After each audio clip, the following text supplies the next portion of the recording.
Ma'am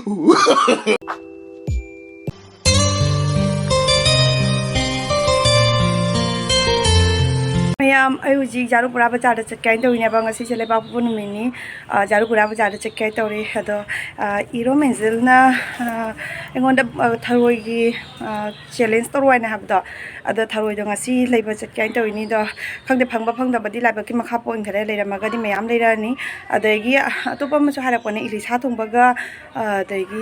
कहीं जोंचा मरुम चंबग कहीं इरोब चारो है कहीं हारपनेबको अदुईजु जोंचा मरुम चंबसो येंगे मैम मोबाइल पुररोबको मोबाइल से बैटरी अमु यादेब मोबाइल से चार्ज तौर थमनी हरे हल्लाग वीडियो शूट तौदना हल्लाकान येमीनरसीको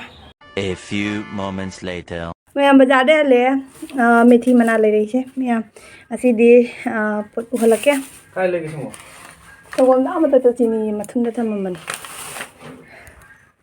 मैम मैं थरोई चैलेंज तौरना है थरोईद फंगते मैंने थरोई फंगई सिचु आई कोंग्रेंग मरक्तगी खलईने सिसी कोंग्रेंगसे असी मरक्ते खलईने अदो मैम कोंग्रेंगसु चारके हयेंगदी चेले कोंग्रेंग पिटु पिटु पी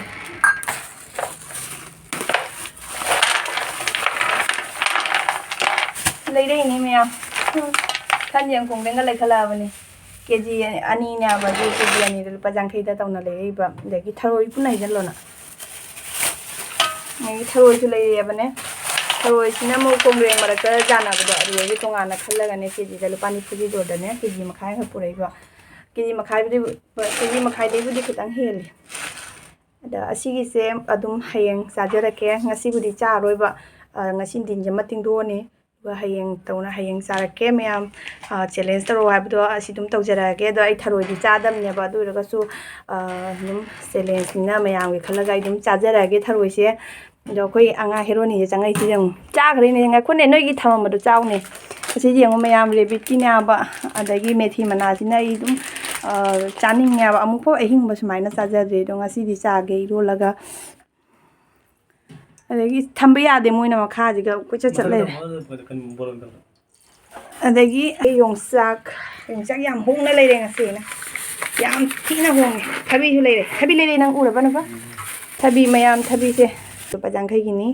अदगी जोंचाक उरी हिना लुपा कुनगी अदई सेंगमाइगु तोंगा याम थीना तांगरेगो हानना लुपा चांकुन पिबदो हुजी चांकुन पीखरेबा अदो अदुम चांकुन के दोरदाबुदी पुरगा लाए दो मोय अतोप दुकानदि चांकुन दि ताउजादेबने अदगी जोंचाक सिगा जोंचाक से मैम जोंचाक से मरुमदी खितंग चंगबो वालेबा अदो जोंचाक इरोनबा चारवाइना हाइबदो हयेंग असिगी थरोई सिगा लोइना अदुम जोंचाक इरोनबदुसु चाजरागे मरुम चंगबो जोंचाकना हाइबदो अदुगिदुसु दुम असि थरोई सिगा लोइना चाजरागे से लेरे मरुमदो दुम चंगदी चंगे अचंगबसु यावरे चंगदबसु यावरेबा अंगांग पिटुने अंगांग पिटु करी चाइ तौ येउने बन लुप लुपगा चारैने उने सागलामे आयेमा अंगदा हु जेंगेने चाबै चाबंगदा हुगलो येंगेने अंगनी हिना जेंगो ngarang du moina ne rasun chasaludana ne mabu sana mathi khara chit khara ba adui ngasi ena nongalaga tingthau je koi thi thiraga ne tingthau hengla ga pijai ne ba tingthau ji kang mani ne mabu je podo phani aina ne tingthau ji he ga pijari ni yengo mayam ai gi rek se sabji hapagi rek se moi gi kunbam moi gare makha gi je pot thamba su ya de ba moina ne jiga pot thamba ro pum chik that ya ba aduna do moi kunbam moina thamme sida Later. Ma'am आई मुजारुपुरा बाजार चलुने कोंग्रे थरोई जो लेना मीना हाइरपदगिने दुमाय तौदना प्रप तौना चलुदनाने थरोई अमु पुरगा लाए ma'am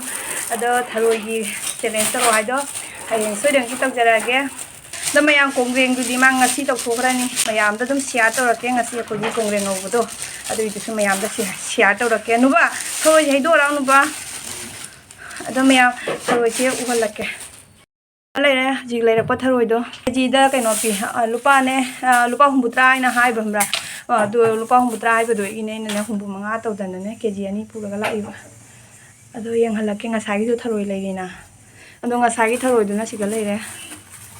सि सटपगी लेहिदि से आई खंगदे इदि थरोइ से चागनी सियो चागनी को अदो मा चावना नुबो नंग चिंगोंगोद्रा चुंगोंगोदरिबा असैदि चाव अचौ चुपचरोय मचा मचा तौर लौनी ꯗꯣ ꯃꯌꯥꯝ ꯊꯔꯣꯏꯁꯤꯗ ꯂꯩꯔꯦꯕ ꯃꯁꯤ ꯌꯥꯝ ꯌꯥꯝꯅ ꯊꯣꯡꯉꯗꯤ ꯂꯣꯏꯔꯦ ꯈꯥꯡ ꯆꯜꯂꯔꯣꯏꯁꯤꯗꯤ ꯈꯥꯡ ꯆꯟꯒꯗ꯭ꯔꯥ ꯈꯥꯡ ꯆꯜꯂꯔꯣꯏ KG 3 ꯍꯦꯜꯂꯦꯕ ꯁꯤ KG 3 ꯍꯦꯜꯂꯦ ꯍꯥꯏꯔꯨꯔꯒꯅ ꯀꯥꯊꯤ 1.5ꯒꯤ ꯊꯔꯣꯏꯅꯦꯕ ꯁꯤꯒꯤꯁꯦ ꯃꯌꯥꯝ ꯀꯣꯡꯒ꯭ꯔꯦꯡꯁꯤꯒ ꯂꯩꯔꯦ ꯀꯣꯡꯒ꯭ꯔꯦꯡ ꯐꯨꯠꯂꯦ ꯀꯣꯡꯒ꯭ꯔꯦꯡꯗꯩ ꯊꯣꯛꯂꯛꯄꯗꯨꯅ ꯁꯤꯅꯤ ꯑꯁꯤꯒꯩꯁꯤ ꯑꯃꯈꯛ ꯆꯥꯟꯅꯗꯕ꯭ꯔꯥ ꯅꯨꯕ ꯀꯔꯤꯅꯣ ꯊꯨꯝ ꯍꯥꯞꯄꯒ ꯆꯥꯝꯗꯣꯏꯅꯤ ꯊꯨꯝꯒ ꯍꯥꯞꯄꯒꯅꯦ ꯊꯨꯝꯒ ꯍꯥꯞꯄꯒ ꯁꯤ ꯃꯦꯠꯊꯠꯇꯣꯏꯅꯦꯕ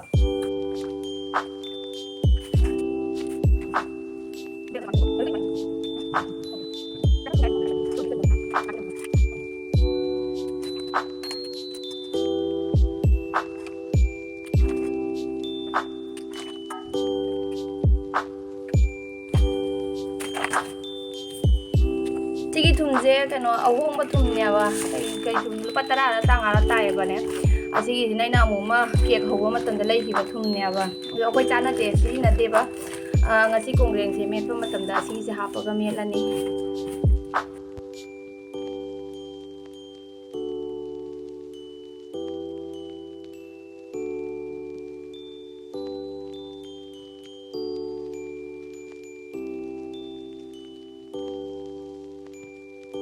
ꯃꯌꯥꯝ ꯍꯧꯖꯤꯛ ꯈꯥꯡ ꯊꯥꯡꯒꯠꯂꯦ ꯑꯁꯤꯒꯤ ꯇꯋꯥꯁꯤꯒ ꯉꯧꯗꯣꯏꯅꯤ ꯑꯁꯤꯒ ꯂꯩꯔꯦ ꯀꯣꯡꯒ꯭ꯔꯦꯡꯗꯣ ꯍꯧꯖꯤꯛ ꯑꯁꯤ ꯉꯧꯗꯣꯏꯅꯦꯕ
ꯃꯌꯥꯝ ꯁꯤꯗ ꯂꯩꯖꯔꯦ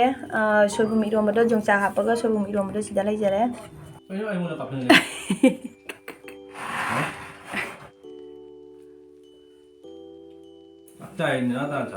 ꯍꯣꯏ ꯆꯠꯐꯝ ꯅꯪ ꯑꯩ ꯃꯥ ꯃꯨꯛꯕꯥꯡꯗ ꯑꯣꯏꯅ ꯄꯨꯟꯅ ꯇꯧꯔꯛꯑꯒꯦ ꯍꯥꯏꯌꯦ ꯚꯤꯗꯤꯑꯣ ꯂꯧꯔꯒꯦ ꯍꯥꯏꯌꯦ ꯋꯥꯔꯤꯗꯣ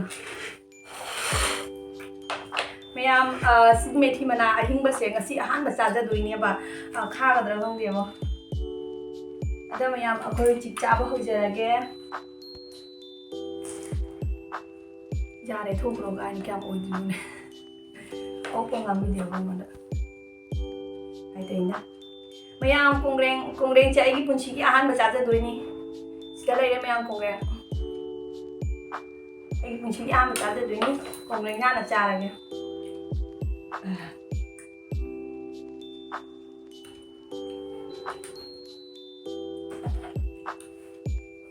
무색스러워 이런 거. ꯉꯥꯛꯇꯪ ꯈꯣꯝꯃꯅꯤ ꯅꯪ ꯆꯥꯈꯤꯕ ꯅꯪ ꯆꯥꯎ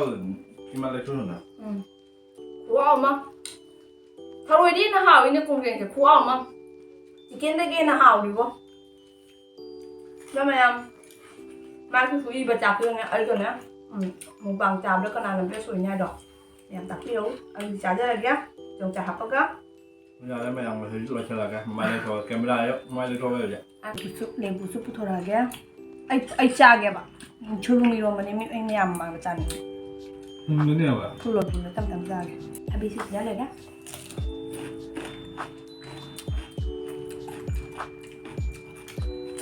bomb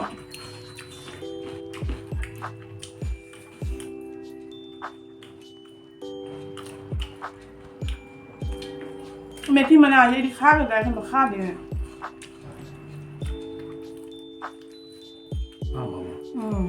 하위 가려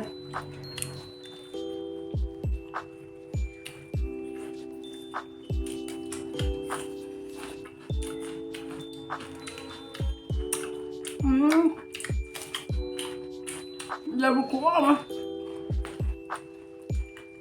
소금이네 소금 용밥 이거 엄마 나오게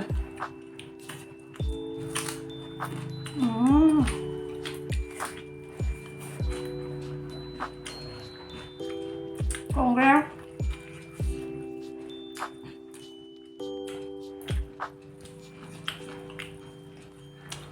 còn người cái già đã nhiều người trong đời nhỉ sai bữa đúng là bao sai bữa mấy rồi ngoài chứ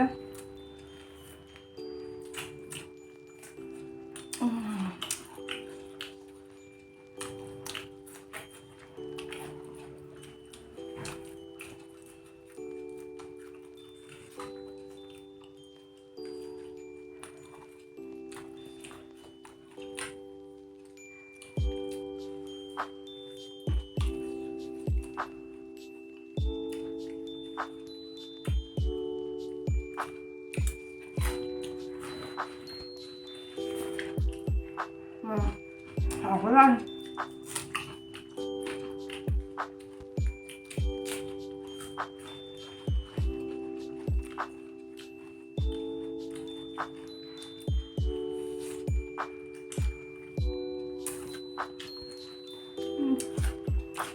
nhưng mà nó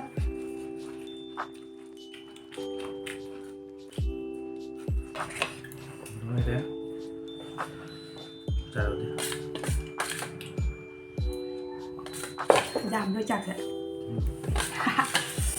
cái chặt giảm giả này chứ không có mức giảm lâu đi với xin cậu giảm lâu anh em rồi mấy em cái nó tao cái ấy mà xa thôi nhỉ xa thôi thì bắt đầu lại xa thôi nhỉ mà xa xuống ốp gì chứ gì kêu anh em rất lâu đấy nhỉ 한번 변했다. 불렀니? xa này đó mấy em xa sẽ phẩm là xa là đúng lối thuộc á đó hàng sĩ công rèn không bật xe công rèn thì âm hào đi đôi cái đi công rèn xa với chú cá nó vào nhảm đi bên nhà vào đúng tuổi nó xa vào ngầm giờ cái đi cái pilot cái đó phải nó hai bên nhà pilot sai đi không như thế nào đôi đó phải nó hai nó bên nhà vào đó đúng máy nó đúng tuổi nó xa là cái đấy đi mà cái cá nó vào nhảm lấy nó hai bạn đó cái gì đúng cái khăn là cái xa đi nó thì mà mang đi bị không nhà bên này công rèn cái cá nó vào nhảm lấy đó đó công rèn cái sĩ cái đi ăn bát xa bên này đó khôi mà pana mana đúng xa khi bố cái đi để hay tôi là xa khi bố cái đi ấy đúng xa cái đầm nhà và đúng mà xa đi bên em adunani ai su chaba phangdaba ado ngasi kongreng chaba se saptina haurame ado mayam video si sai da dum loi salage hayeng haidi ngasi mathangi video mo ngai biramo mathangi video da di igin pa ga ga dum thagoi challenge tawjarake mayam ngasi gi video si matang da loi salage mathangi video da mu themnarasi bye bye